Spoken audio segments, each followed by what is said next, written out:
Suatu saat di kelak kemudian hari,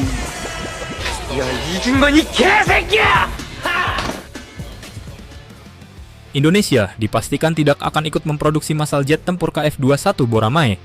Keputusan ini sekaligus mengakhiri anggapan yang selama bertahun-tahun berkembang bahwa Indonesia suatu saat akan memiliki lini produksi jet tempur generasi baru bersama Korea Selatan.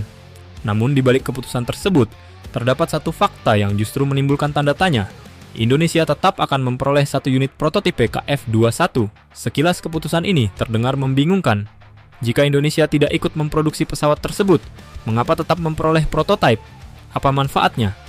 Apakah pesawat itu hanya akan menjadi koleksi di hanggar, atau justru memiliki nilai strategis yang jauh lebih besar daripada yang selama ini diperkirakan? Lebih jauh lagi, muncul satu pertanyaan yang juga menarik untuk dibahas.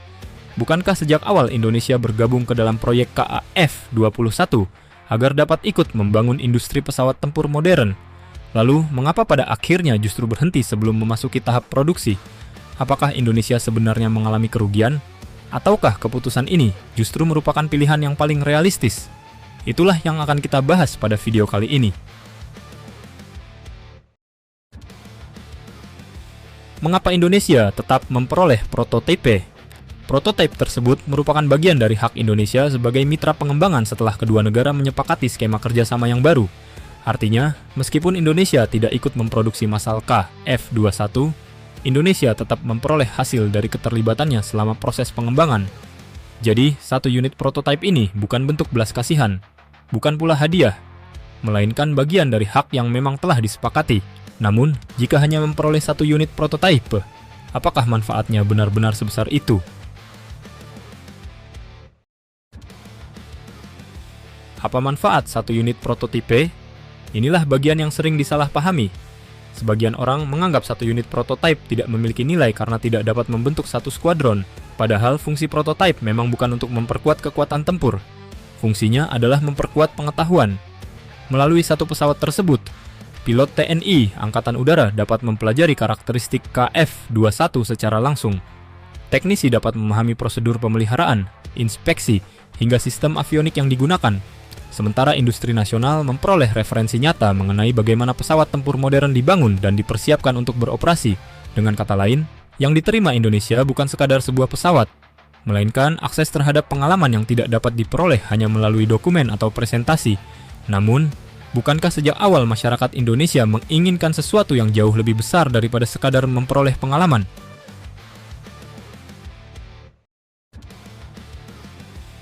Sebenarnya diinginkan masyarakat Indonesia. Terus terang saja, kami yakin banyak di antara kita tidak terlalu mempermasalahkan apakah Indonesia membeli 24 atau 48 unit KF-21. Yang membuat masyarakat begitu antusias sejak awal justru bukan jumlah pesawatnya, melainkan kesempatan untuk ikut memproduksinya. Karena ketika Indonesia ikut memproduksi, yang berkembang bukan hanya PT Dirgantara Indonesia, yang ikut berkembang adalah kemampuan bangsa ini. Kita ingin melihat insinyur Indonesia ikut membangun jet tempur modern. Kita ingin melihat perusahaan nasional menjadi bagian dari rantai pasok industri pertahanan dunia. Kita ingin suatu hari nanti ada komponen pesawat tempur generasi baru yang diproduksi di Indonesia.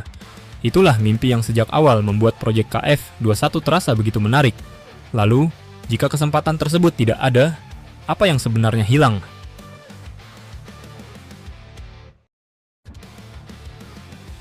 Yang hilang bukan pesawatnya, melainkan industrinya. Ketika Indonesia tidak ikut memproduksi KF-21, yang hilang bukan hanya kesempatan membuat badan pesawat. Yang jauh lebih besar adalah kesempatan membangun ekosistem industrinya. Perusahaan pemasok komponen kehilangan peluang untuk naik kelas. Industri material kehilangan kesempatan memperoleh pengalaman baru. Tenaga kerja berteknologi tinggi kehilangan ruang untuk berkembang. Perguruan tinggi kehilangan peluang riset yang lebih luas. Semua itu mungkin tidak langsung terlihat hari ini. Namun dalam jangka panjang, dampaknya bisa sangat besar. Karena industri pertahanan selalu tumbuh melalui pengalaman memproduksi, bukan hanya melalui pengalaman membeli. Namun, apakah itu berarti keputusan pemerintah keliru? Belum tentu.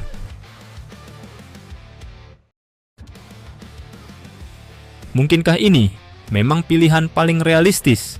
Disinilah kita harus melihat persoalan ini secara objektif. Membangun industri pesawat tempur bukanlah proyek yang murah. Investasi yang dibutuhkan sangat besar, mulai dari fasilitas produksi, sertifikasi, mesin industri, hingga sumber daya manusia. Seluruh biaya tersebut harus sebanding dengan jumlah pesawat yang akan diproduksi. Jika jumlah produksi relatif sedikit, investasi tersebut belum tentu memberikan manfaat ekonomi. Oleh karena itu, sangat mungkin pemerintah memilih pendekatan yang lebih realistis. Indonesia tetap memperoleh pengalaman, tetap memperoleh prototipe, tetap mendapatkan transfer pengetahuan, namun tidak perlu mengeluarkan investasi yang jauh lebih besar untuk membangun lini produksi sendiri. Dari sudut pandang ekonomi, keputusan tersebut dapat dipahami. Namun, sebagai masyarakat, kita juga berhak memiliki harapan yang lebih besar.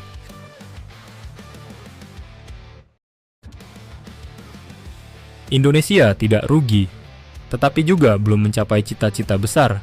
Menurut kami, mengatakan Indonesia rugi tentu tidak sepenuhnya benar, karena Indonesia tetap memperoleh manfaat yang nyata, pengalaman, transfer pengetahuan, satu unit prototipe, serta sumber daya manusia yang jauh lebih siap apabila suatu hari nanti Indonesia mengoperasikan KF-21.